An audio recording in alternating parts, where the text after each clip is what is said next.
then we have a young gentleman. I'm not really happy with him because in 2003 he won against Ghana and they qualified for the African Cup 2004 in Tunisia. Gatete.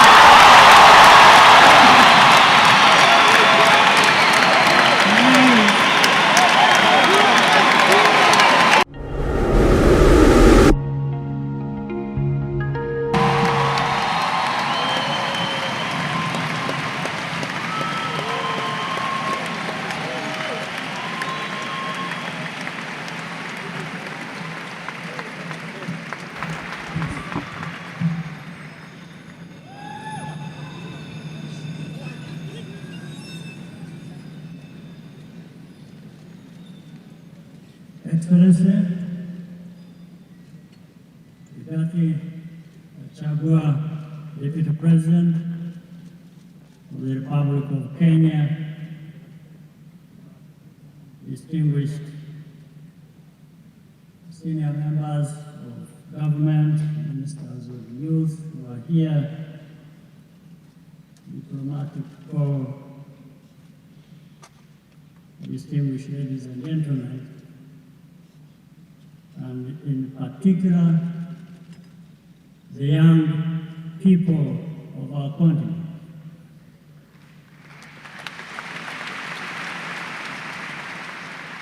It is a great pleasure to welcome you all to Rwanda and to the 5th edition of Youth Connect Africa. Before I proceed, I want to thank again the heads of state who joined us virtually, the President of Senegal, Chair of the African Union, the President of Namibia, all who joined us for this summit. Deputy President of the Republic of Kenya, I want to thank you and please extend my thanks to my brother, President William Ruto, the President of the Republic of Kenya. I want to thank you for joining us in person, the President, and thank the members of your delegation also for being with us. As for the final request to make, I think with your remarks, everybody around seemed to be persuaded. I can speak on my own behalf, but also, I guess, on behalf of others. So you might see us in Nairobi in bigger numbers than there are here.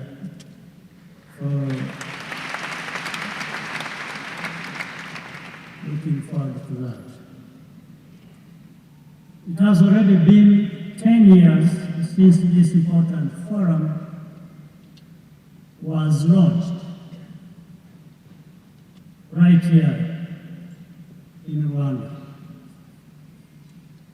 Youth Connect has become a powerhouse bringing together thousands of young people every year to contribute solutions and learn from each other.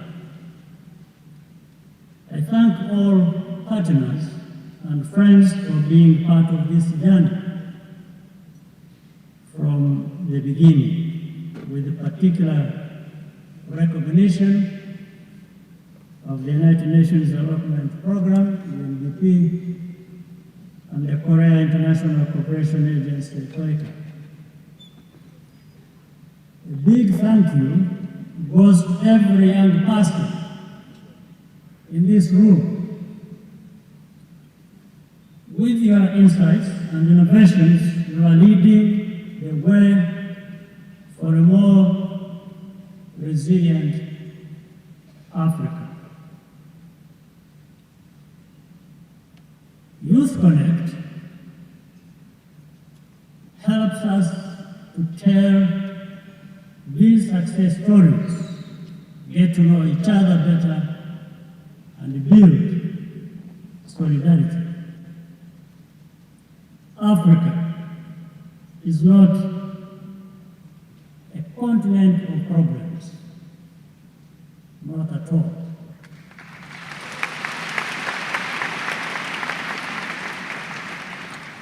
Yes, there are problems,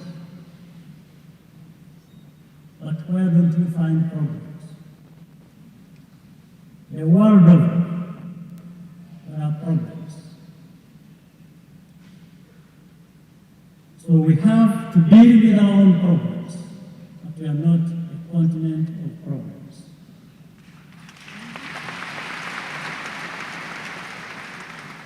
At least, we must also, and as leaders, we must also do our part to recognize that young people are equal partners in our development agenda. We know you have ideas on how to trade more effectively, build stronger health systems, combat climate change, reduce inequality, and much more. We therefore have a duty to listen to, and work with you. I think the Deputy President of the Republic of Kenya said much to that. Allow me to leave you with this piece of advice. Hard work, even if it is smart work as well, without purpose is not fulfilling. Therefore, we must also bear in mind the purpose. Who we are, what we want to be, where we want to go, and all that driven in our minds by having purpose. May I add that with that purpose, you can add a little bit of discipline.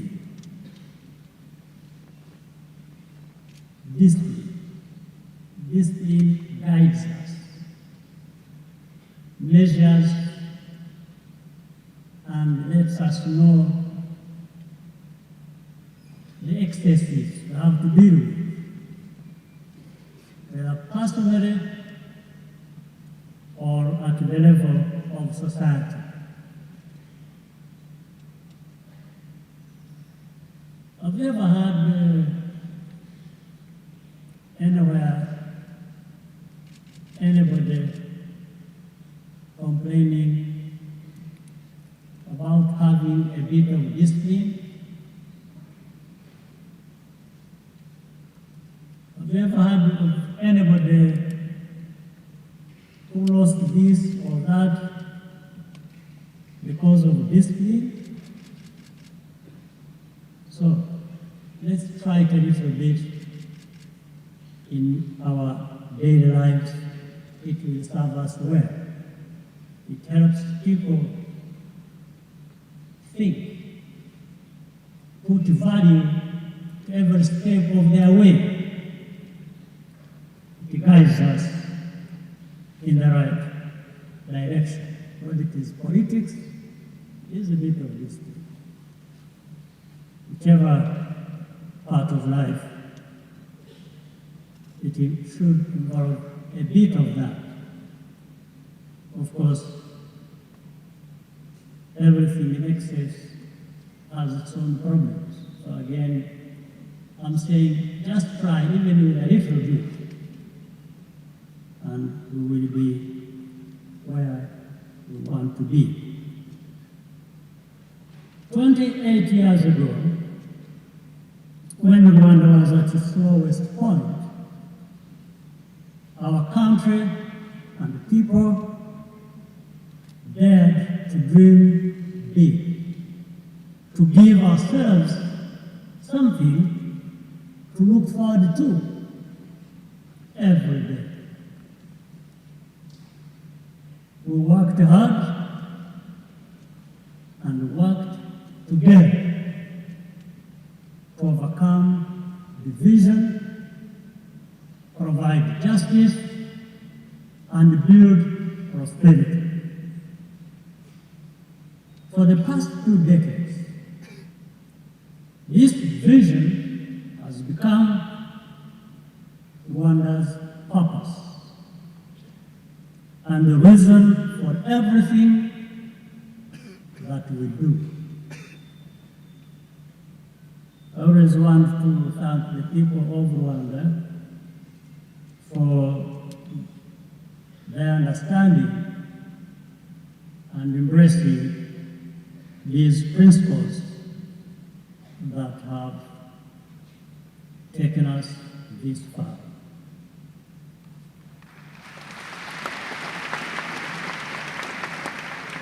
Whatever your purpose,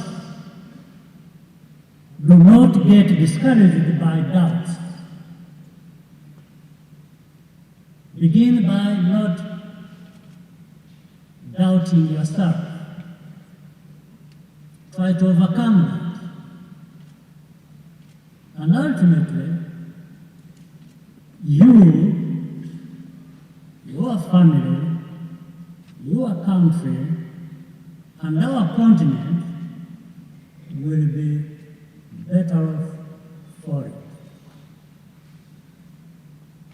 Once again, I want to thank you for being with us. I wish you a successful summit and an enjoyable stay in Rwanda. And thank again those people who joined us from outside in person or virtually.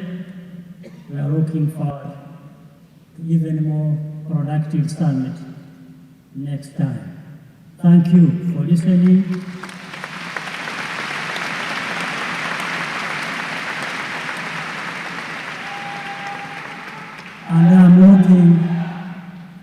And I'm looking very much forward to our interaction in a few moments. Wish you all the best. Thank you very much, Your Excellency. Thank you for your encouraging words and for empowering young people to fulfill their purpose and their potential. We're looking forward to the world order. And our question to you this morning is, how can the youth position themselves, the African youth, smartly to be able to take advantage of what is happening in the world today?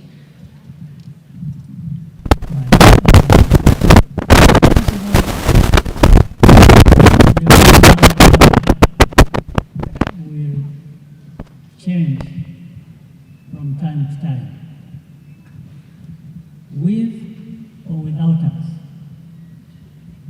with Africa and African youth or without.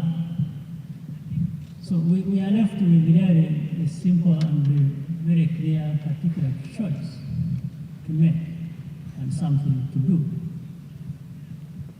Do we want to be part of what influences the change of the world order or not? For me, the answer again is clear. We not only want to do that, we actually must do it. Otherwise, I don't think it's a good story to tell that every time we are marginalized. In fact, when people talk about Africa being marginalized, there is nobody that marginalizes them, the Africans, other than ourselves. Because that's a challenge we must confront. And if we decide to confront that, we shall make headways. So, back to the very point, the world order keeps changing, and Africa will keep being left behind. So we must address these problems best, even on the topical issues that were talked about here, the very reasons why there is concern.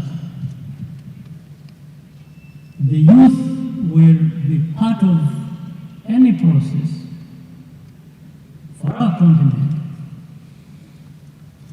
if, again, as said earlier, they are able to find their rightful place.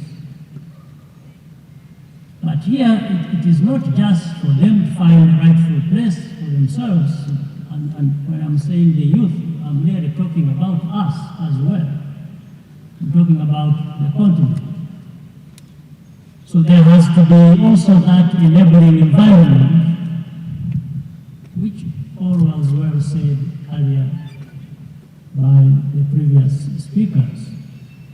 So the interaction between the desire, the drive, the energy, the need of the youth to take their positions, their rightful positions, and do the best, starting with themselves, but they are actually doing the best for the continent. And then the structures as we have them on our continent of governance, whatever exists in our society, in our politics, all being sensitive to the fact that that interaction between what one side does helps support the direction of the other side. So the youth, the political structures as we have them, coming together, allowing each other that space and interaction will, one, strengthen us, but it will also strengthen us to be able to contribute to what leads the change in the world order.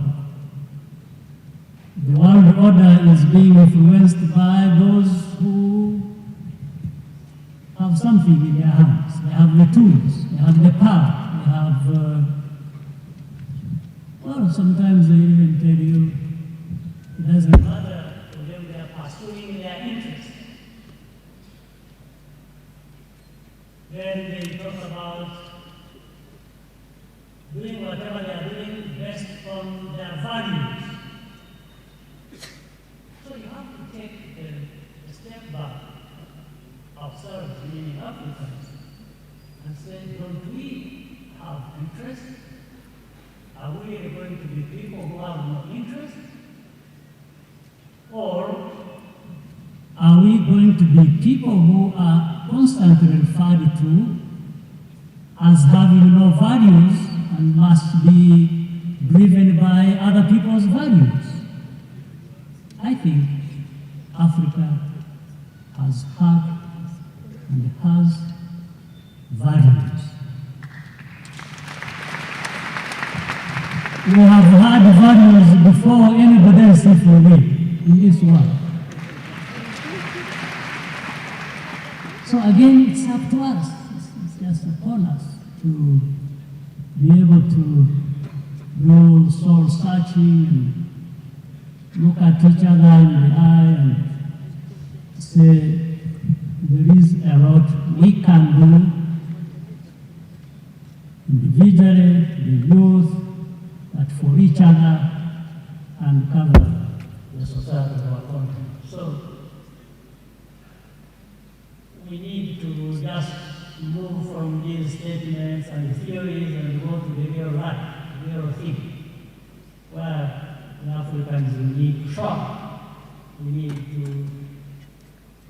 tap into our resources and resourcefulness to be able to be part of what changes the world. Thank you, Your Excellency. We do need to keep up. At the UN General Assembly, you talked about that we are now in a digital economy, especially as a message to young people, that we need to keep up with this. So I'll direct my next question to Deputy President Gatete and ask you about the post-COVID economy. It's very easy for us to outline the negative elements of the pandemic, right? The weaknesses and the threats, if we were to look at this as marketing SWOT analysis. But let's look at the opportunities and the strengths that we can look at. Similar questions to the one that His Excellency Kagame has just answered, but to lead on to that in post-COVID, to clearly position ourselves and not be victims of anything and not say we were left behind or that we lost 2.5 years. But let's talk about that. Here at Nawe, you have done wonderful things for you on the cusp of change. You are about to take over for the next couple of years. What more can we do to look at the strengths and opportunities post-COVID? Well, thank you very much. Basically, the world economy has taken a great hit from COVID-19, but all is not lost. We have tremendous opportunities, and more so for our young people. And from where I see the digital economy is going to go, and our young people are the breakers of that economy. More than ever before, there is a great opportunity because the digital experience, the internet, the ICT interventions has moved physical barriers across the world. You don't have to come to Rwanda physically to explore the opportunities.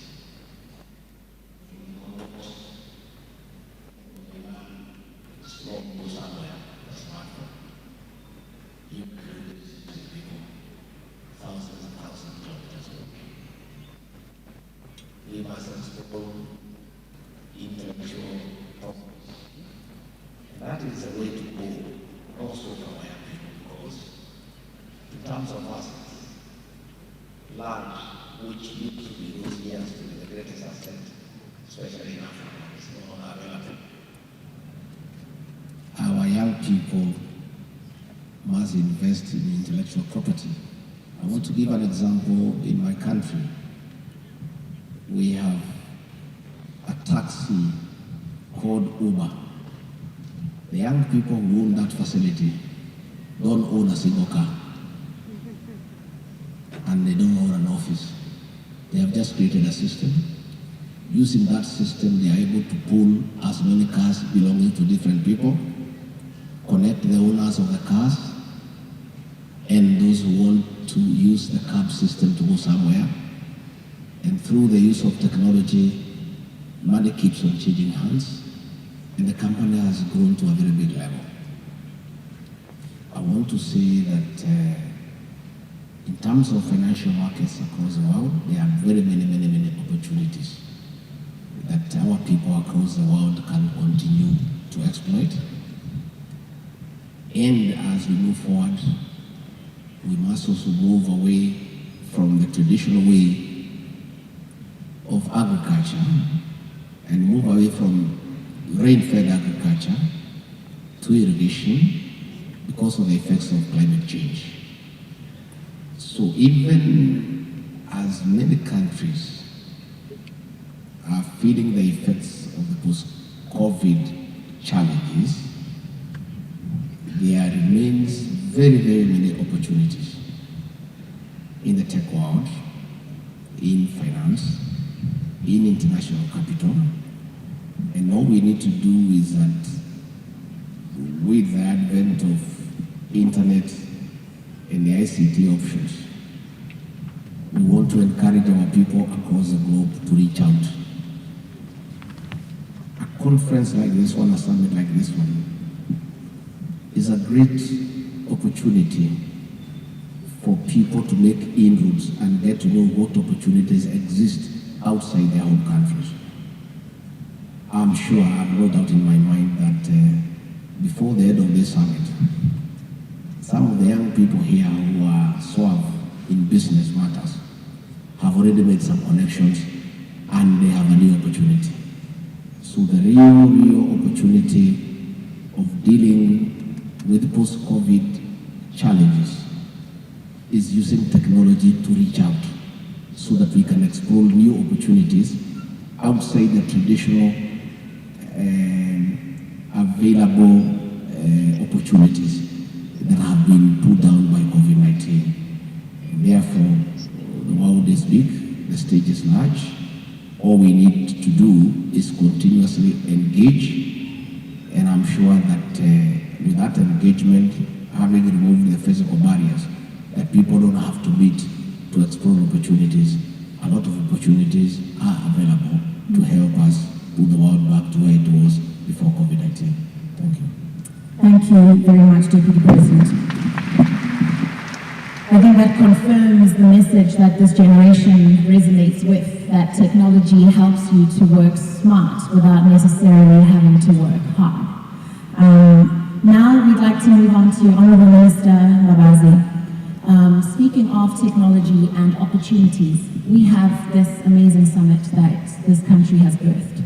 The question now is, after we have left and we've all flown back to our countries in a couple of days, and we wait for the next one next year, what happens in between, and how do we manage to maximize the vision and mission of this summit to truly transform the continent? Thank you very much, moderator, and welcome back home. The question you're asking is about the way forward, and I want to appreciate our leaders for being present and for the support throughout this journey, whether 10 years down the road and also 5 years of hosting Youth Connect. One of the main objectives was in threefold, I would say, and that will inform the next steps post the summit. The first one is to influence policies. What kind of policies do we have by having this platform, bringing together partners and also the youth themselves to influence policies that His Excellency, the Deputy President, was talking about, taking their rightful place. It is about policies. What kind of policies do we have in our countries? And so the policies is a major element. Besides being a document that we keep in a fold and we keep it in a shelf, it is a policy that should be implemented and put into place. And those policies are youth-friendly policies that are putting them at the forefront of the development agenda in our countries, but also having them participate fully. And having 30 countries, we follow up through the hub, the Youth Connect Africa hub, that is hosted in Rwanda, but coordinating 30 countries. We follow up and working with them what kind of policies and learn from each other.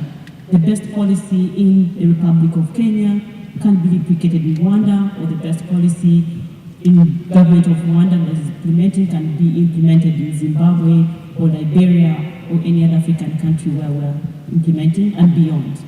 The second one is programs. Also, the policies influence programs that we have. And these programs are youth-friendly programs, especially in skilling the young people with the relevant skills that they need. Also having opportunities, entrepreneurship skills and employability skills. But above all is the dialogue, the intergenerational dialogue. We have seen Your Excellencies, your leaders, the leaders, your colleagues, taking it up. After this meeting, when they go back, they organize intergenerational dialogue. which is a platform that bridges the leaders and the young people. And they listen from them, and they understand, and this dialogue helps them to influence the kind of policies. The third is to expand partners. We started in 2012 when we had only about 4 to 5 partners. Now we have more than 50 partners. And the same ecosystem that we have in Rwanda, of the partners that we have that are influencing the policy spheres of influence, are the same that we are building at a country level. So the Youth Connect country chapter in a country that has launched it, we create that kind of ecosystem and network that supports young people so that we avoid duplication and wasting resources, but instead we create linkages and we have more economies of efforts by producing and doing much more. So post the summit, we follow up. We have many young innovators that are here that are also got awards. We have Youth Fellow, Youth Connect Fellow, of like-minded young people, a network of more than 100 young people that are influencing and change makers in their community. But also different components of Youth Connect are implemented at the country level. So when we meet at the summit, we listen from each other. What have you been doing and what else can I do? So when they go back, they also implement. Thank you very much, Honourable Minister. So policies, programs and partners, like a triple P, you know. Mr. Gomera, I'll come to you now. And straight after that, I think it's important to talk about policies. Now, as UNDP, you go into all these countries and you do so much work there. But there is the issue of policies, that sometimes you go there with these ideas and as has been said, the dialogue happens. The youth are energized, they go back with passion. Deputy President talked about taking our rightful places at the table. But remember, there are some policies in some countries that don't allow us to take our place. We still have to wait to be given a place.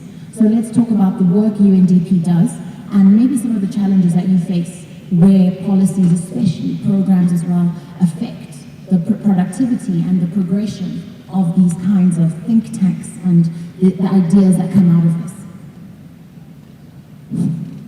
Thank you, Veneto.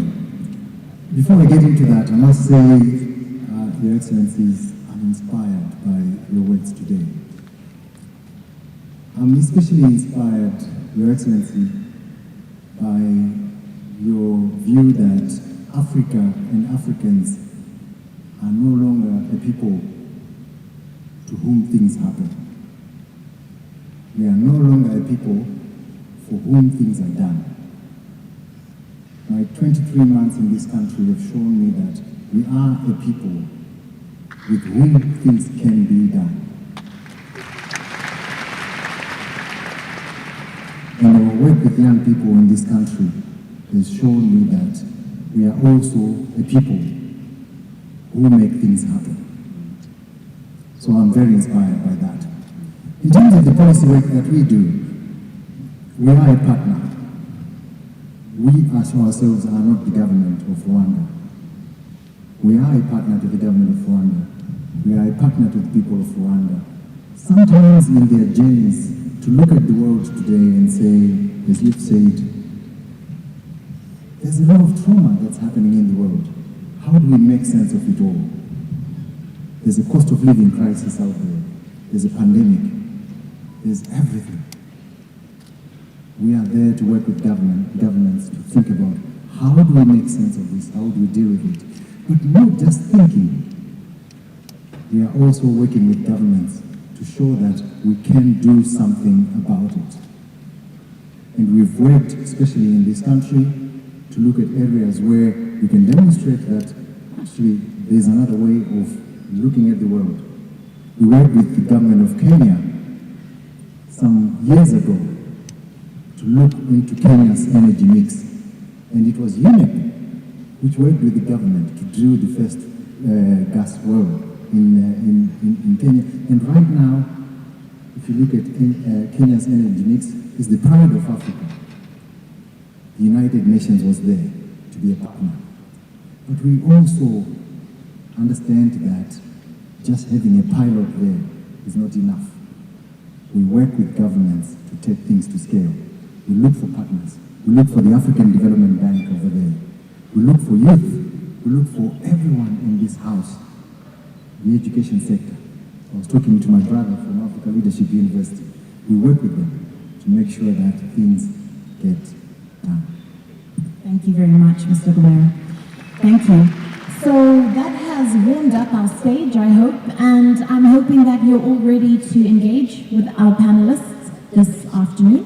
And we'll take our first set of questions now. If you are ready, we are ready. I'm sure there's a roving microphone that will come to you. If you just raise your hand, and we will be able to take your question. And for the purpose of everyone, just introduce yourself, right? Where you're from, and what you represent here today. And then you can go ahead with your question. So let us open the floor. Ladies and gentlemen, comrades and friends, the floor is yours. Okay, I see a series of hands. Just want to check that our microphone is ready. Okay, we can start in this corner here. Gentleman in the white. Thank you. Thank you very much. My name is Nanaj Mapempe from Ghana, the CEO of Grow For Me. And first of all, I want to commend for conducting the first trade on AFTA, and I think it's a very exceptional achievement. However, I'd like to ask a specific question concerning agriculture and AFTA. What are our governments doing to put agriculture at the forefront of AFTA, knowing that cross-border trade is already happening and we can see much more massive trade if agriculture becomes a critical component of AFTA? Thank you. Thank you very much. What we can do is we can take our first round of questions, maybe 3 at a time, and then come back to the panel. I think maybe that might be a good way to do it. Our next hand, we can come here. Where's the microphone? Okay, all right, you may go ahead. Yeah. Where's the microphone? There you go.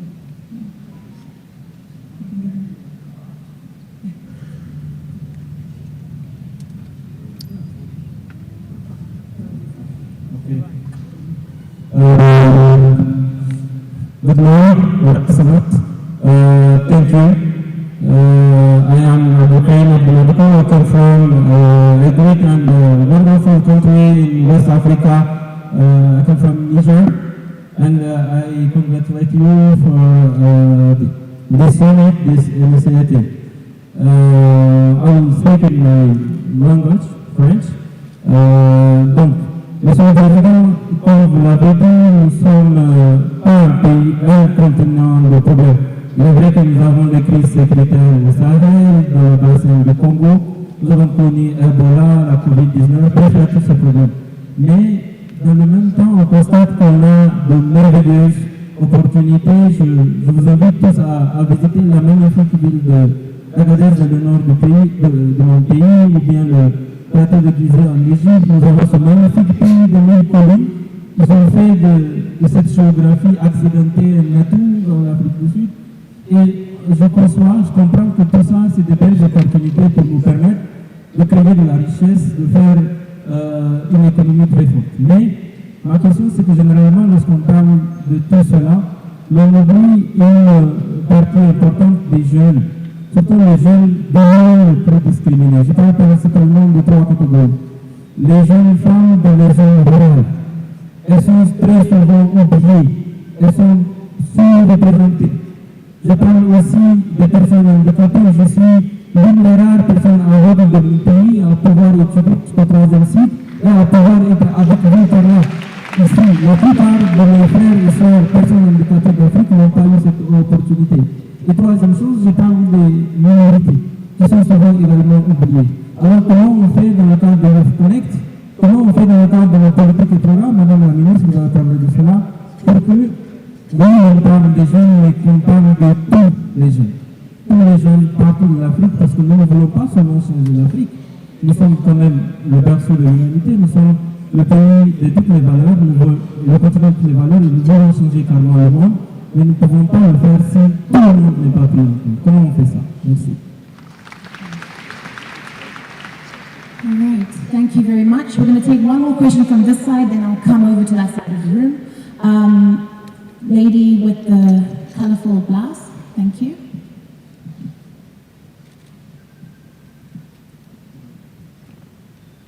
Good morning. Good afternoon, everyone. I know this is a very useful room, so I want to just do something very quick. Viva Youth Viva! Viva Youth Viva! Viva! My name is Ruth K.Kagame, and I am coming from the beautiful country called Zambia. Over 60% of Africa's population is the vibrant youth between the ages of 15 to 35. Often we've been viewed as beneficiaries and the future leaders of tomorrow, and less of stakeholders or the partners now. The question, Your Excellencies, is how can we foster for intergenerational dialogue and a co-leadership which invests in the young people now to create synergies to bring forth the Africa we want? How can we begin to build trust between institutions and young people, as well as create shaped successes of in Africa? I end off by bringing out a quote that Namibia's First Lady, Ma'am Gengos, once said. She stated that the only logical way to manage generational transition is to intentionally groom suitable successors to ensure a smooth transition. So how can we foster for this dialogue and co-leadership? Thank you. Thank you very much. Okay, we'll close that round now and allow for our panel to respond. And I think we'll start with the first question. President Kagame, maybe you can take this one, because again, at the General Assembly, on this issue of agriculture that was asked by the gentleman, you talked about preventing cross-border taxes, for example, and when you talked about the peace and stability even in the DRC. So maybe you can take on that one about agriculture and why there's so much emphasis on an agro-economy as an African state.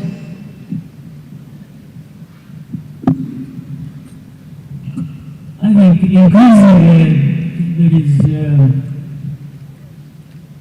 light being shed on the importance of agriculture,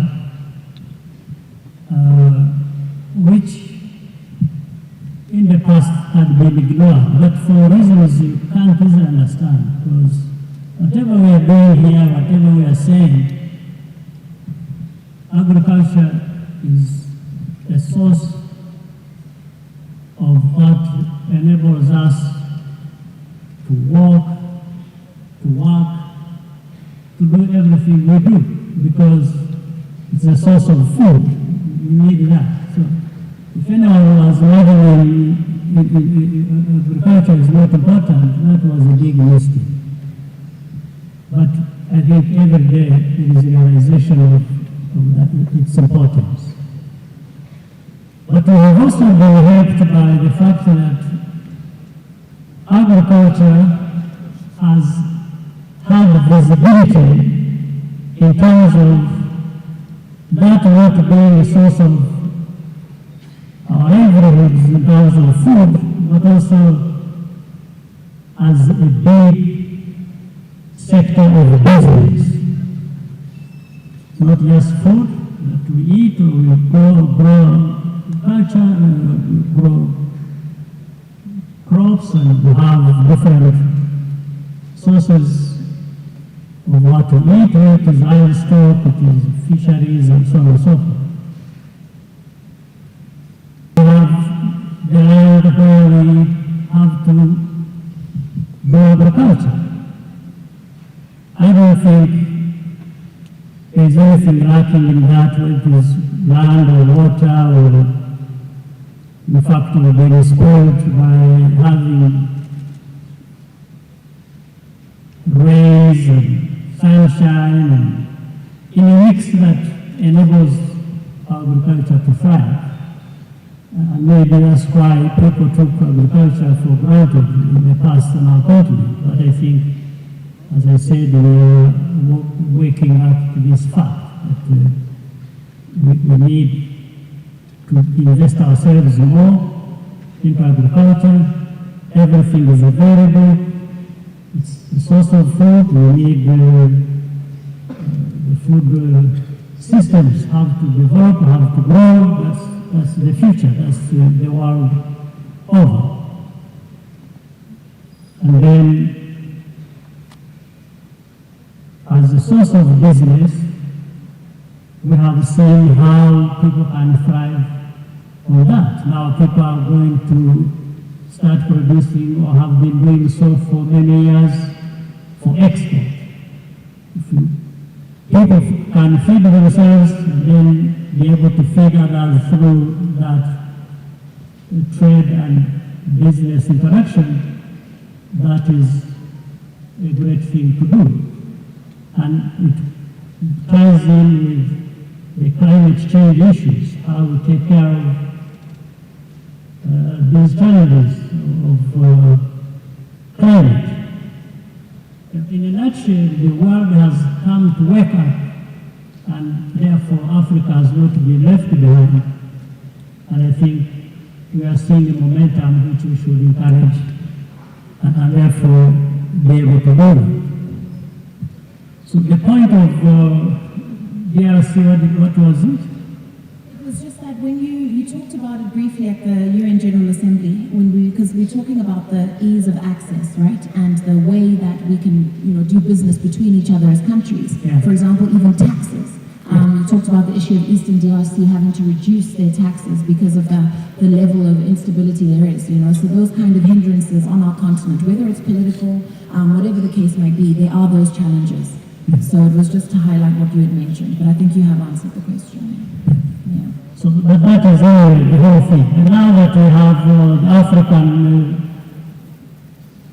continental free trade area in place, I mean, really, we have to be dealing with production, productivity, then we have the markets, and then African continental free trade area is the biggest free trade area now, has become the biggest in the world. So all these are opportunities for us, for the young people, to now switch their minds to something that initially had not been so important, but is more important now than almost anything else. And that is agriculture, and now the market through which we can do any trade that is linking with agriculture or anything else is there for us to benefit from. So I don't see really the difficulty, and if the young people tune their mind the correct way and look at all of these opportunities available to us, which even touch our own lives, but also touch other people's lives elsewhere, and then in between there is a lot of money to make. So what is it that they were waiting for? Right. Thank you. Thank you very much, Your Excellency. We had a second question. I don't know, Honorable Babazi, if you want to try and take that one from our brother who was speaking in French. We want to make sure that we address all the questions. Or maybe Mr. Gomera, did you catch some of it? Okay, what we can do for now is we can look at the one that came last from the lady from Zambia, and we can look at how we can foster intergenerational dialogue, how young people can begin to put trust in institutions, and how we can be looking forward to succession. How are today's leaders setting up young people for that? I'll come to you, Deputy President. Thank you very much. That's a very good question and a very good insight. The young population constitutes 60% of the population, as she has rightly put it. This 60% can influence and have any decision made anywhere in the world. As I said in my address, it's upon our young people to take the lead and the initiative to assert themselves and influence policy. Policy is lobbied, it is influenced through advocacy and through lobbying. We want to encourage our young people not just sit as bystanders at home. And as I said, I want once more to encourage our young people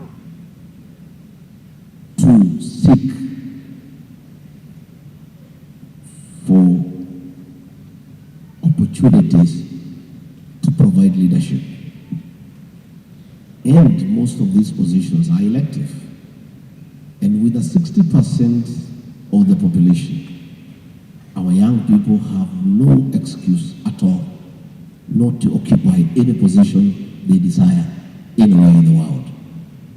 They have the numbers. It's simply for them to put their act together and decide what areas they want to have influence.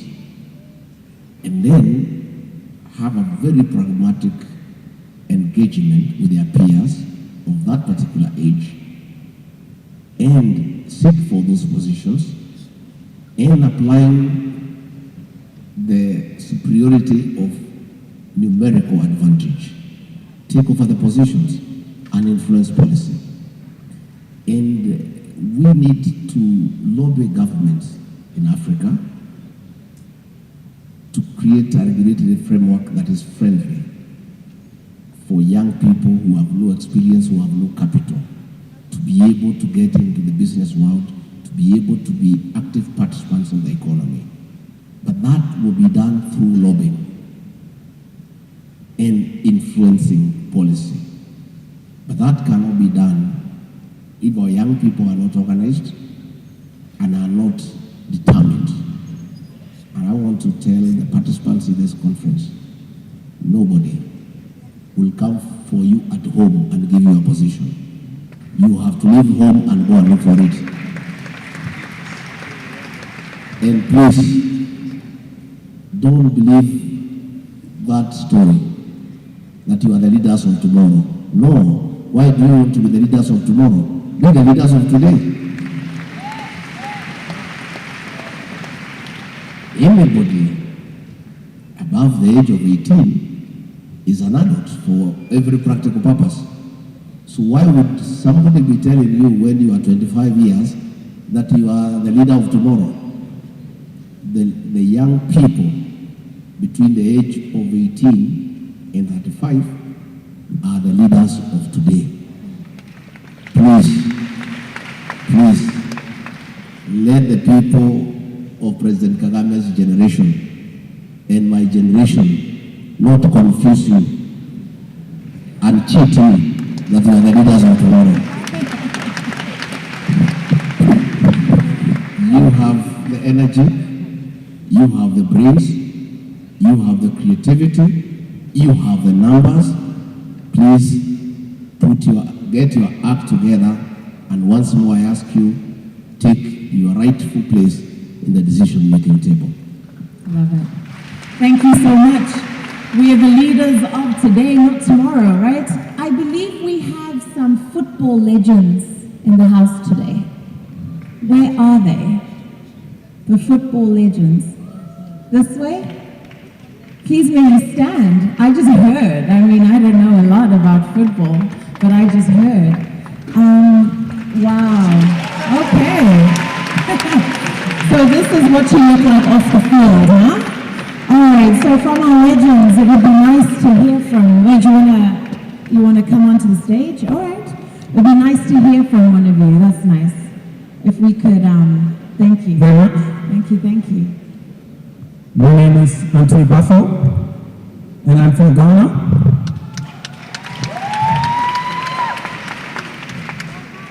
His Excellency, the President of Rwanda, His Excellency, the Vice President of Kenya, Honorable Minister, representative of the UN, these would connect only. It's a great honor to be here. We just created a project which is called the Legends in Rwanda, and to also create the Veterans World Championship. But as you have seen, I'm not alone.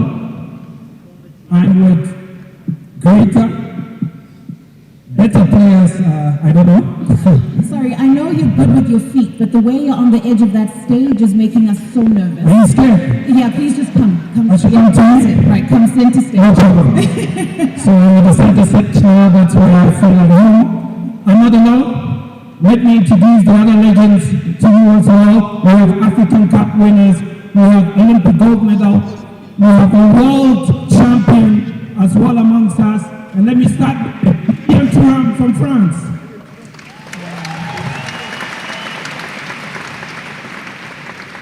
And then we have Kalilu Fadiga from Senegal.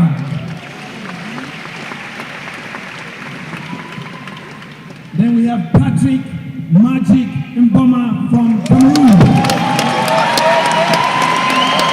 Please come on stage. Patrick, please may you all come on stage as you bring forward. Yes. You will see Kalilu Fadiga, Patrick Mboma, William Thuram, and then we have a man who is still very good with his waist, Mr. Roger Miller from Cameroon.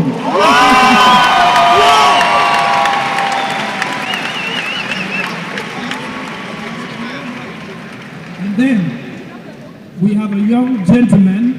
I'm not really happy with him because in 2003 he won against Ghana and they qualified for the African Cup 2004 in Tunisia. Jimmy Gatete.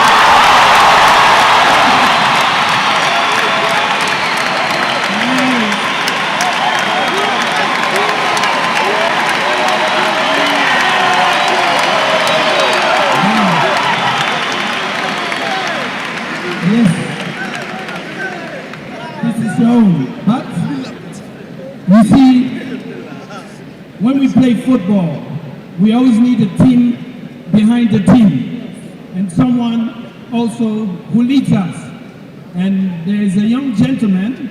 We are here at Youth Connect, and you see we are all young. And this gentleman is called Fred Siwe. He had the vision with the Veteran Championship, World Championship.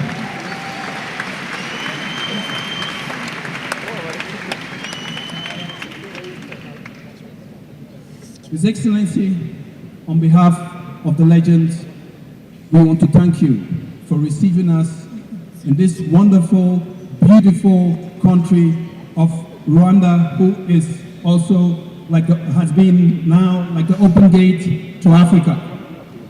We are very happy to share our experience with you, the youth here, and we don't want you to give up. If somebody rejects you, go and knock again on his door. If you see all of us standing here, we also came from somewhere. Some didn't even believe that we are going to make our careers. But now we are here and we have made our careers. We want to encourage you, the youth, to never give up the fight.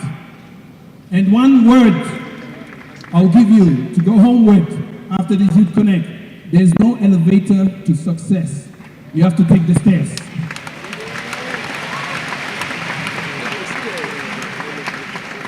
Thank you, Youth Connect. Thank you, Africa. And we don't want to forget one person. Sorry. In football, you see you have federations, and they are led by presidents of the federations. So we have the president of the Ronan Ferrafa Federation, Monsieur Olivier, a very young man. Okay? Yeah. And Honorable Minister of Sports, thank you for being a great host to us.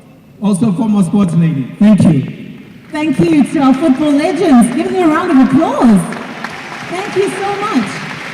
So I'm sure you can see how the young people respond to sport. And you should have seen them earlier about how they respond to music. Just listen to this. Let me see. Walla la la. Thank you very much. You may take your seats. It's a pleasure and it's an honor. Thank you for joining us here today.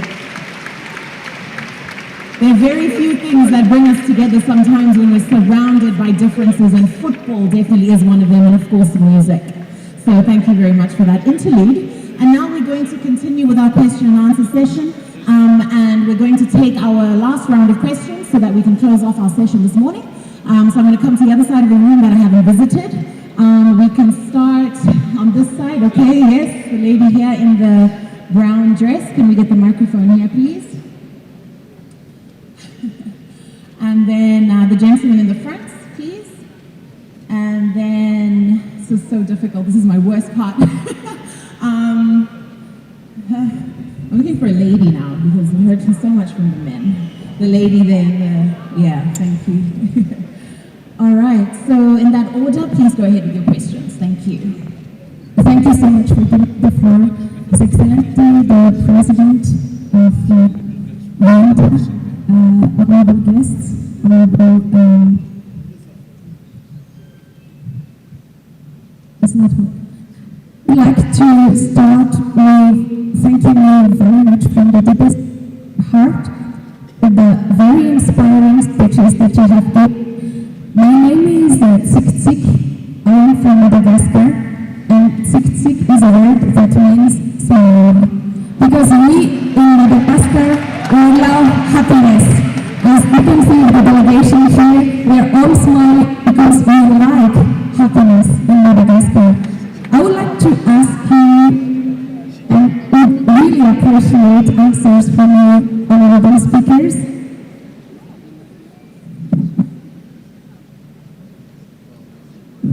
It's not working. Very sorry. Thank you so much for your assistance. I would like to ask 3 questions.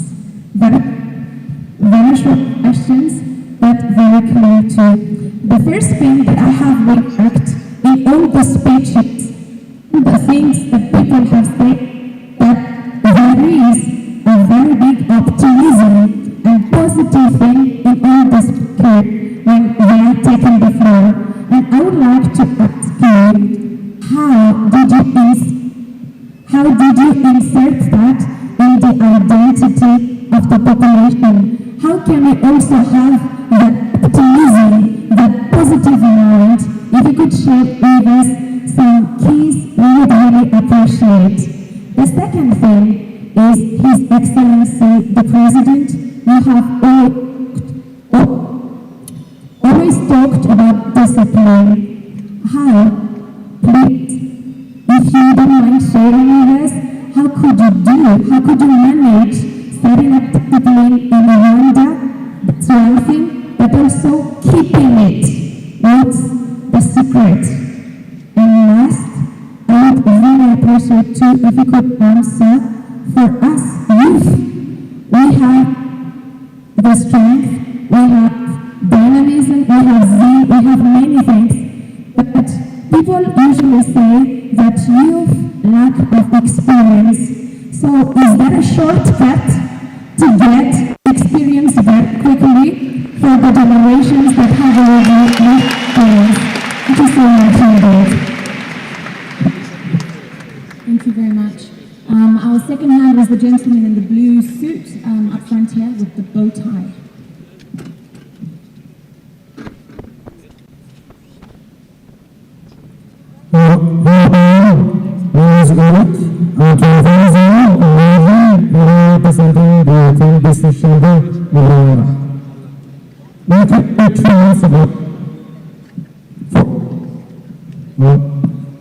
For 4 years ago, I shipped into the city of Gatete.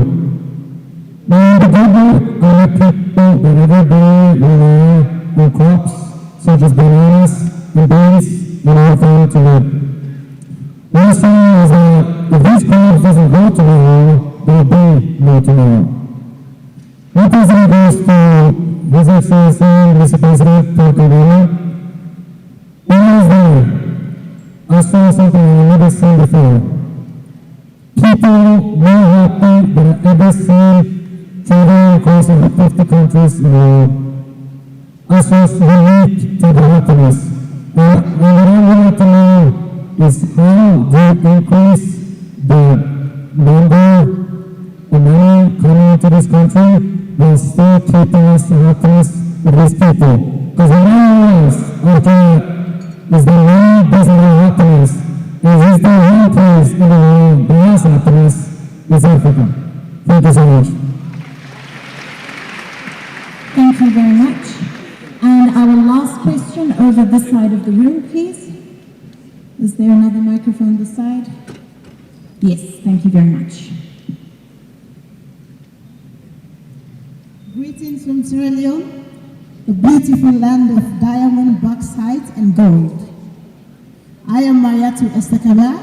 I'm a radio mentor working with the BBC Media Action.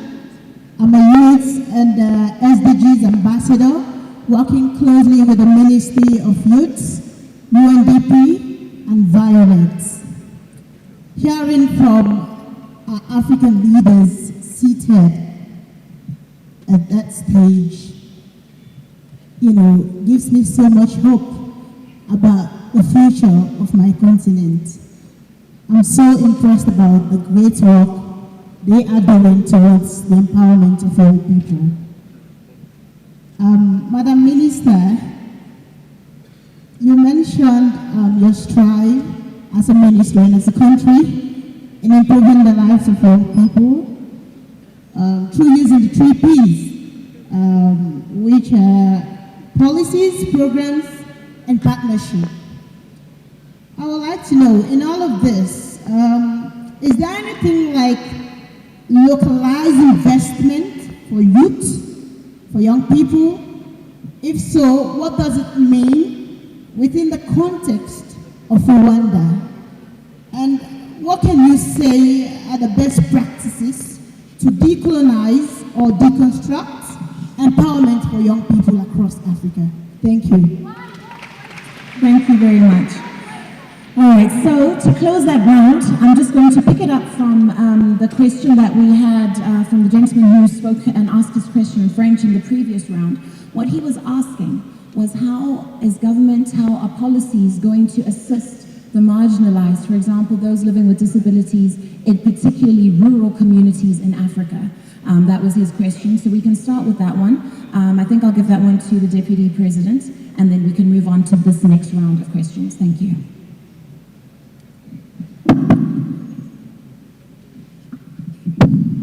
Thank you very much. The question of marginalized groups and communities is a challenge across the world. And it all depends on the attitude of the leadership of one society or another. In my home country, Kenya, we have a deliberate policy on people living with disabilities. We have made procurement laws of access to business and put aside 30% of all businesses that are procured in Kenya for the youth, women, and people living with a disability. So anytime there is a tender, 30% of business is set aside for youth, women, and people living with a disability. And that has been a very successful empowerment program for those particular groups that have been marginalized there before. Again, I want to repeat, policies are influenced through advocacy and lobbying.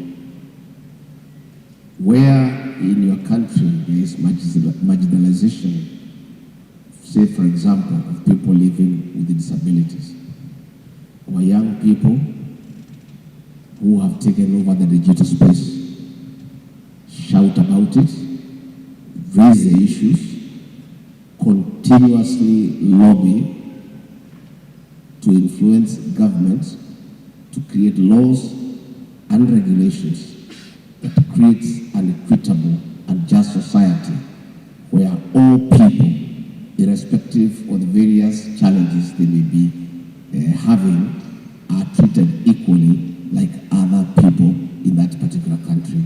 So I think that is something that we ask you as young people, because of your unique advantage in controlling the digital space, is a very serious tool of influence. Use it positively and effectively to fight for equity and justice for all human beings. Thank you. Thank you very much, Deputy President. Your Excellency, President Kagame, a number of the questions were targeted at you. So we'll start with the first one from Kikitik from Madagascar, the smiling lady. And I'll speak to it in parts because she asked 3 different questions, so I think I can go with it, go through it with you.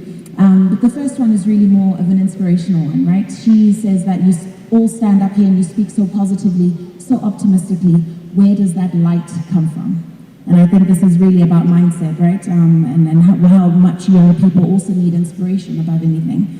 And then the second part was about discipline, right? In particular, yourself as a leader, what is the secret? How have you managed to instill discipline? And then the third is the youth's lack of experience a hindrance? Is that our Achilles heel? How do we still get a seat at the table? Wow, this is a very loaded question.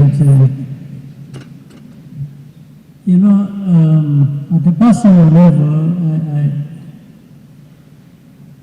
it isn't so much that few things one could accept to take credit for, but many more things by luck, by not asking anybody to pursue luck. Sometimes luck also pursues people who are doing things that, and then they are lucky. But given my background, with so much I have gone through at a personal level, from the time I was young, maybe from 20 years of age, some of the things shape you. They shape your thinking,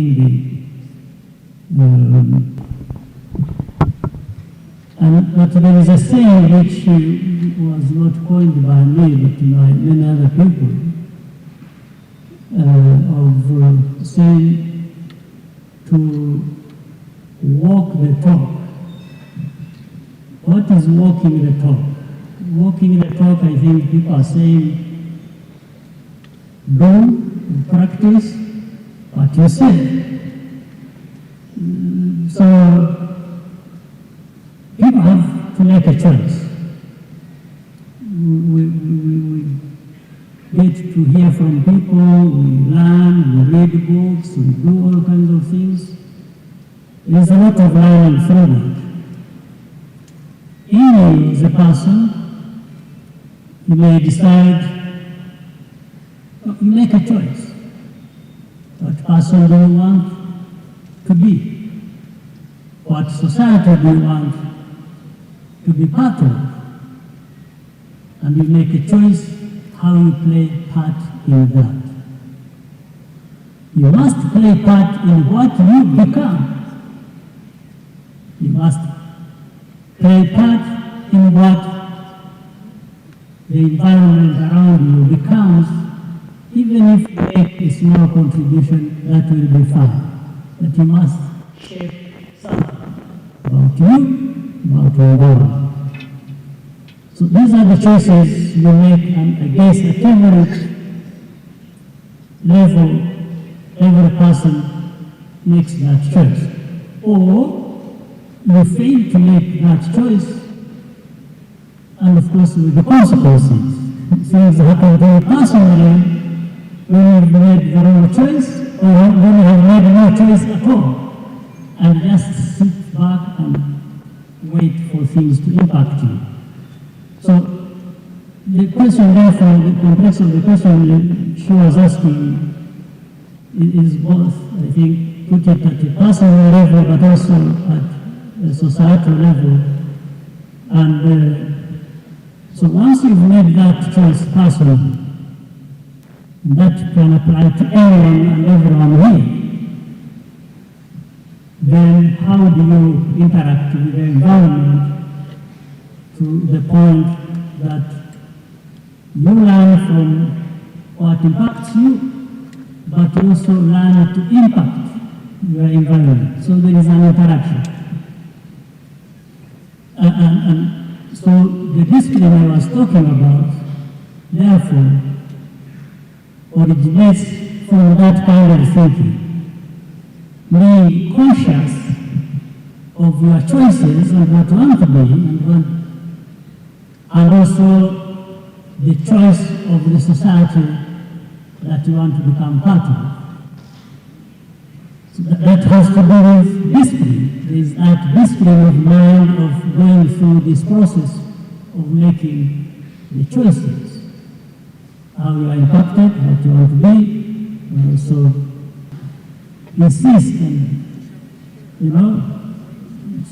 so if you go into politics, like you are saying, from 18 to 25,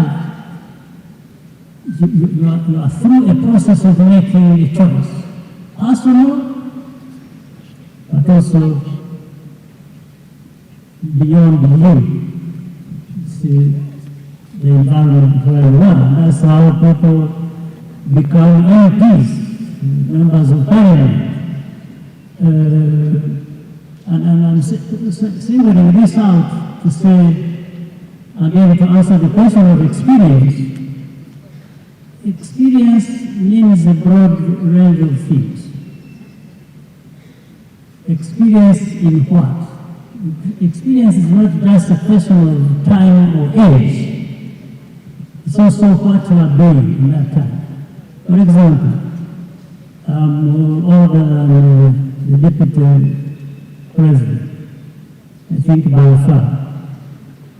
But you may find he would do a better job,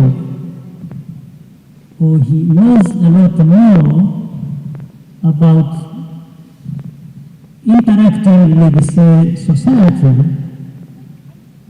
because he became an MP, a member of parliament. Member of parliament deals with the people on a daily basis. So for so many reasons, you get to understand what their needs are, then later on you want to go back for their votes, and that explains therefore what has been happening between you and them. That is a rich experience you get over time in that particular day that I may not have overall in order, because I've never become a member of parliament myself. I was brought up completely in a different environment, which, even though it put me close to people, ordinary people to work with, it wasn't to that extent a member of parliament that. So for me, the environment was completely different. So you might assume, therefore, that because I'm older, I have more experience, but that's not necessarily true. I may have more experience in a different dimension, but in dealing with these people and understanding their needs and they, sharing everything on a daily basis as members of parliament do, I don't have that experience. Somebody young, much younger than me, may have experience. I don't get confused with this issue of experience. Experience comes with the time, but with what you are doing. Yes. So young people can be seen to have experience, even with, let's say, in our cabinet. And experience background shouldn't be a hindrance. For me, I was the first into government. I didn't know anything about government. And it was like being thrown in a swimming pool when you don't know how to swim, and you've got to learn very fast so that you save your life. So that's the kind of thing. But that is showing you that experience should not be an impediment. It shouldn't be. The impediment comes when you have not been having this process of thinking and making choices about who you want to become, about what you want others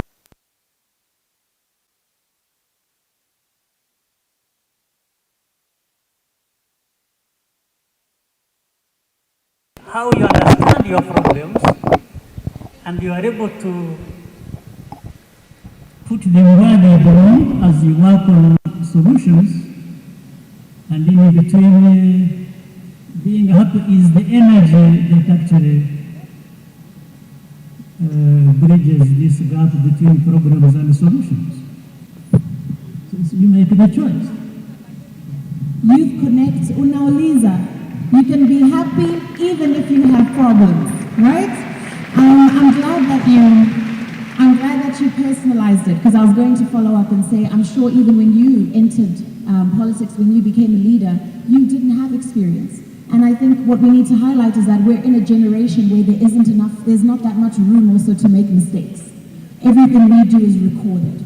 I'm sure if we went back to your life 30, 40 years ago, there's so much that's just lost and gone because there was no one with a camera watching every move and recording everything. So when we talk of the need for experience, it's also because we are afraid to make mistakes, because we'll be reminded of them tomorrow, the next day, and the internet these days never forgets. But we can come to our next question, and while you're still on the microphone, Your Excellency, about how to have investment in Rwanda, right? I think that was really what she was asking. It was quite a bit, but reinvesting in Rwanda, but also how do we encourage investment into this country? Encouraging investments. Any country, anybody can work on encouraging investment. Sorry, to localize especially the investment, particularly. Okay, to localize the investment. Yes, within Rwanda. Okay. For example, the young people we have around. In fact, we have created the systems like a targeted from the village level upward to the district to the provinces. We have identified what is possible around in our country. We have identified the young people with different backgrounds and have always carried the message of encouraging them to come forward to try and do things in the way of entrepreneurship. But alongside that, we have created a fund that is also decentralized to those levels and tied with business. In fact, the private sector, which I'm sure is represented here presently, accompanies those structures. There's something called Business Development Fund, which we created. It is to target the private people, the young people who have ideas, who want to develop those ideas. But if what is the working easy only, there is a bit of money that through those structures that can be provided. At the same time, the private sector accompanies them because maybe somebody has a business idea up to a point. So, in the system, there are people who accompany these new entrants into business or who have business ideas to develop them beyond maybe what they thought they should be able to reach. So that is how, therefore, one, business development takes place. Secondly, the investments, the whole map is clear to everyone. And not only we encourage the local people to make those investments, it is later on what forms the foundation that attracts the foreign investments. Thank you very much. Okay, so now we're going to have our closing remarks, and then after that, I'm going to do something which I'm sure we will all appreciate. But I'll start with you, Max, if that's okay. And get you to give your closing remarks, and also I guess you can also speak to the comments from the gentleman with the 24-year-old gentleman, and also just give a summary of the questions that have come today, and also just going forward in your position as UNDP, and you can give us your parting shot. Thanks. Thank you. You know, my first love affair with football started when I was watching Roger Miller mesmerize everybody at the World Cup. And since then, I've not stopped falling in love with football. What he did show us, and what the gentleman who came up to the stage showed us, was that in whatever field of apples and oranges that any one of you is playing, if you do it well, first you add to the stock of dignity for every African. Second, you add to the optimism that every African should have. Third, you're doing a good thing for yourself as a person. So you're not doing some charity. And we were told today that actually being successful, you need to go through the staircase, not the lift. And that is important. So 2 things that I take from the discussion today in terms of how we go up those staircases. First, we are all at the table. What we do need are young people who are asking extraordinary questions of what they see around them. The world is not the status quo. It is not an inevitable eventuality of physics that we are where we find ourselves to be. We can change it, but we need to ask the questions. It was a young Isaac Newton at 23 who asked the question, why does the apple fall this way to the ground and not up to the sky? And that changed everything that the world works upon. So ask extraordinary questions. The second thing is, be kind and have humanity. This is something that we are running short of in the world, kindness and humanity. Whenever we are hiring people at UNDP or at everywhere else, we take it as a given that people are technically skilled, because the fact that you're applying for a job, you must be saying, I have the skills. What we do look at in young people is, do you have the kindness and humanity to be part of a team that is trying to change this world? And that is very, very important to us. And at UNDP, we are proud to be a partner with your government, Your Excellency, and with everybody in this room, the private sector, in changing the lives of everyone. Thank you very much, Mr. Gamera. UNDP country representative, thank you for that. Honorable Mawazi, if you could also give us your parting shot. Thank you.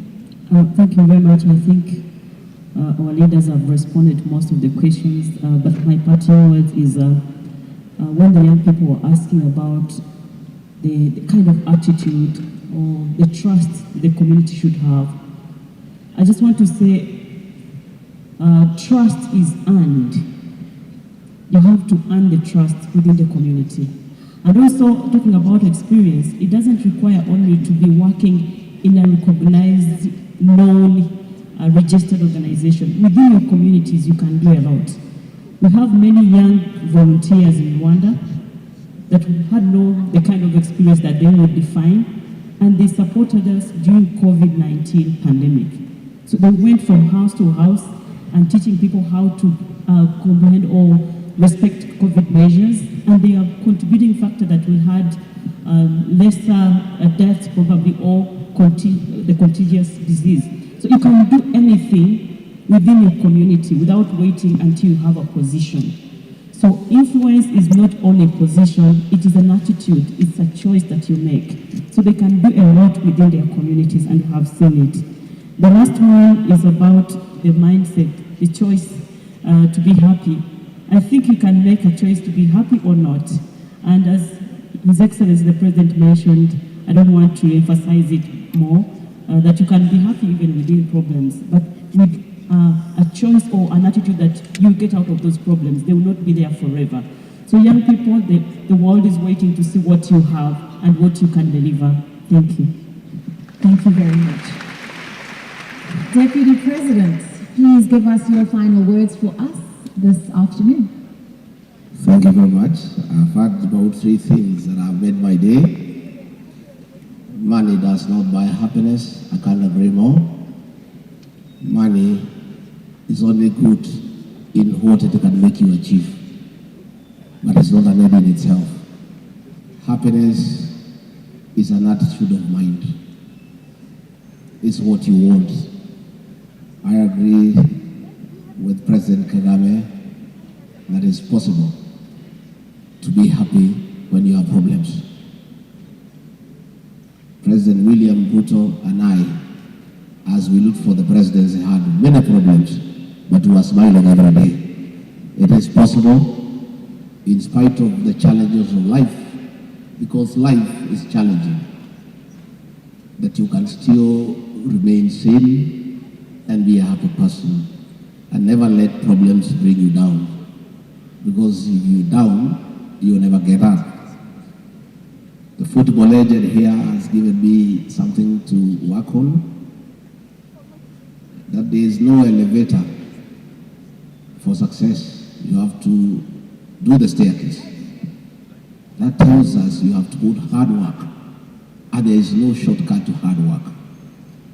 And finally, young people, please focus. The years when you are young are your best opportunity to be what you want to be in life. These are your best years. And if you get it right when you are young, the future is very rewarding. Take full advantage of your youthfulness, of your energy, of your vigor, of your passion, of your agility, of the opportunity to move around, mingle with other people, and please make the best out of the situation you are in of being youthful and energetic. Thank you. Thank you so much.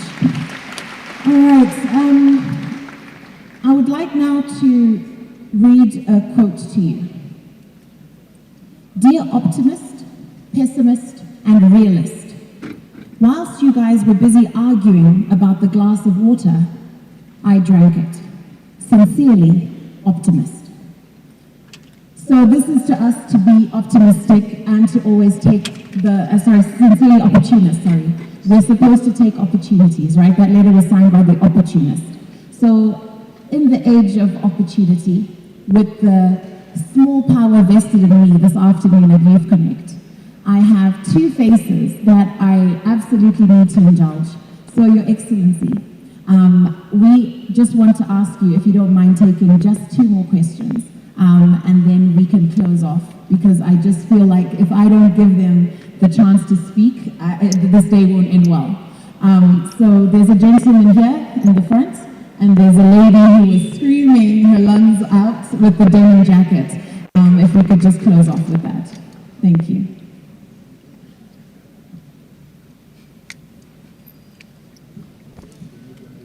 Merci. Je réponds au nom de Hamid Mohamed Azaz. Je viens de la République du Tchad. Et toute cette délégation, et aussi une partie qui est là. Je voudrais avant tout exprimer toute ma gratitude et mon hommage à son Excellence Paul-Kagame, le président qui nous inspire tous. Je m'en vais poser une question directement à lui, parce que je suis un passionné de l'Union africaine. Je suis un passionné de l'intégration africaine. Pas aussi, mais dans notre la question de l'intégration. Le Rwanda est, excusez-moi, le berceau de la zone de libre-recherche continentale. Deux ont effectué les études de recherche sur la ZLECAf. Monsieur le Président, la ZLECAf est aujourd'hui le plus grand espace d'échange commercial au monde, qui regroupe un certain nombre de pays géographiquement délimités. Ma question est de savoir, s'agissant de cette opportunité que Dieu a donnée pour l'Afrique, quelle est la dividende ou la possibilité que la jeunesse africaine, surtout les entrepreneurs, les jeunes entrepreneurs, peuvent en tirer profit de ce libre-échange commercial dans cette zone? Ma question est adressée directement à M. Excellent, M. Paul-Kagame. Merci beaucoup. I think you can get straight into that one, sir, if that's okay. Thank you. First of all, indeed, it is an opportunity that Africa has arrived at a point where the countries can come together to create this vast free trade area. The next step is to make it work and work the best way it should. There are many other things that accompany such thinking of making a free trade area work. You must allow people to move freely as well. And that's why many African countries have been working on easing on different visa requirements or work permits or things like that, to allow the Africans to be able to move and work freely in this space. The Africans are working hard at it, and it is the right thing. So that's an opportunity, huge opportunity for Africa. But all along we have been discussing the asset that the youth are to our continent. We've talked about policies that will make it easy once they make their own choices for them develop themselves, do business, work, and so on and so forth. So for us, the only thing is to encourage that continued forward movement on the free trade area, even expand it more, continue to reduce on the obstacles that impede the kind of freedoms that people have to enjoy in working in this vast space. And then the education, the mentorship, the preparation of the young people to play into this space and to be able to tap into the opportunity to provide this is also our responsibility. It may be a challenge, but it is a responsibility above all that we have to exercise, as well as the young people, using based on many examples and ideas that people have mentioned to us here. So the young people have a task to be present, to move forward, to do what it takes even for themselves, for these opportunities to benefit them. Thank you very much, sir. And now our last question from the young lady. Please go ahead. Oh, I remember you also from your dance moves earlier. Yes, I do. Please go ahead. Good afternoon to our excellencies, the President of Rwanda, Mr. Paul, our Deputy President from our lovely country, Kenya, Mr. Gatete, the Minister of Tourism in Rwanda, and the UNDP representative, together with everyone. Good afternoon. Good afternoon. My name is Ramina Paulette. I am a 16-year-old climate activist and an environmentalist from Kenya. And I am an environmentalist from Kenya. Yesterday we were invited, many youths were invited by the UNDP for the Youth Connect Climate Summit. We even made a proposition statement for the youths towards climate action. Rwanda has become a green hub in Africa. How can this model be replicated in most of the African countries, making sure in the process we create jobs for youth? This is a question for you, the President of Rwanda.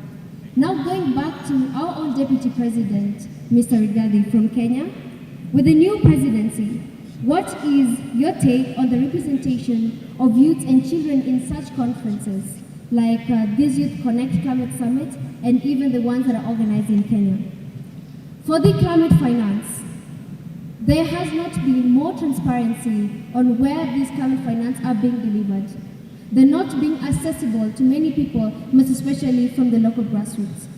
For me, I am taking the lead towards climate action by advocating for the restoration of Lake Victoria through doing cleanups, using water hyacinth to make products such as this,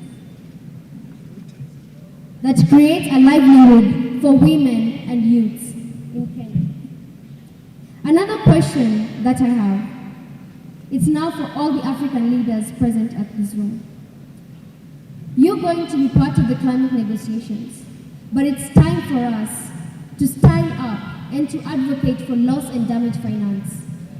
For Africans, we have been on the front line of the climate crisis. When it comes to the media, the global media, Africans are not being taken seriously. Our things that are not being covered, like we had floods in Sudan, in Sierra Leone, it's not being covered. For the negotiations, we're not being taken seriously. It's time for us to make this change. And it starts by you, because our voices can only be heard by you and not by any other person. We depend on you.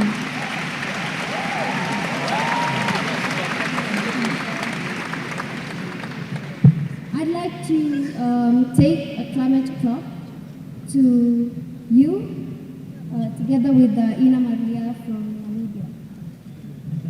Yeah? Taking to the MC. What's happening? What is this, your countdown? This is the climate clock. The climate clock, all right, thank you. Okay, so the climate clock reads 6 years, 282 days, 3 hours, 10 minutes, and 49 seconds. Okay. So this is for the loss and damage. We still have this year so that we can take part in the climate reparations and advocate for the climate solutions to be taken seriously. Thank you so much. Young lady, you are phenomenal. You're 16, shouldn't you be writing your O-levels or something? I mean, you're amazing. And if I had not given her that opportunity, can you imagine the relationship between me and God right now? But thank you for that. I will hand over now to your excellencies. I consider this more the statement that was being made to us rather than the person. So we treat it like a statement. A statement emphasizing certain things that need to be done, the conference coming, or issues to emphasize, and so on and so forth. I don't think there is any question to answer other than reassuring her. Well, first of all, I'm glad she realizes that this is not just an easy process or an easy thing for which you find a solution in one day. However, we have listened to what she has said, and so many like her have said these things very loud and clear in different places, whether in New York at the UN General Assembly or different capitals of developed countries. And it's important that these statements, these voices continue to be heard. So it is only our duty, however, when it comes to us in these interactions, in these meetings, in these conferences, to be able to articulate our positions, taking into consideration those points that she has raised, whether it is the climate financing or different activities that people think are unfair or resulting to the kind of injustice that has been so much pronounced. We can only say we have listened and we have heard these messages before, We understand their importance, and we shall also try to play our part among so many other actors that are out there. Thank you, sir. I think that's enough for the acknowledgement and the recognition of that and the commitment that you've been heard, right? Thank you so much. I mean, you came with a whole presentation. Thank you. All right, I don't know if you want to add anything, Deputy President, but I think, as was said by His Excellency, it was more a statement than anything. So at this stage, I think we can close off our morning session. I'll hand back over to our MCs, Kevin and Dave. And Your Excellencies, our panel, if we could close off now. Thank you so much. Sorry, I think the President was just asking me something. What's that, sir? Oh, you want a selfie? Oh, okay, sure. No problem. No problem. Anytime, Paul, anytime. Okay. Oh, on his behalf too? Okay, he asked on his behalf too. You're there. There you are. All right, get in there. I'll sign it and send it to you on WhatsApp. Thank you. The choice.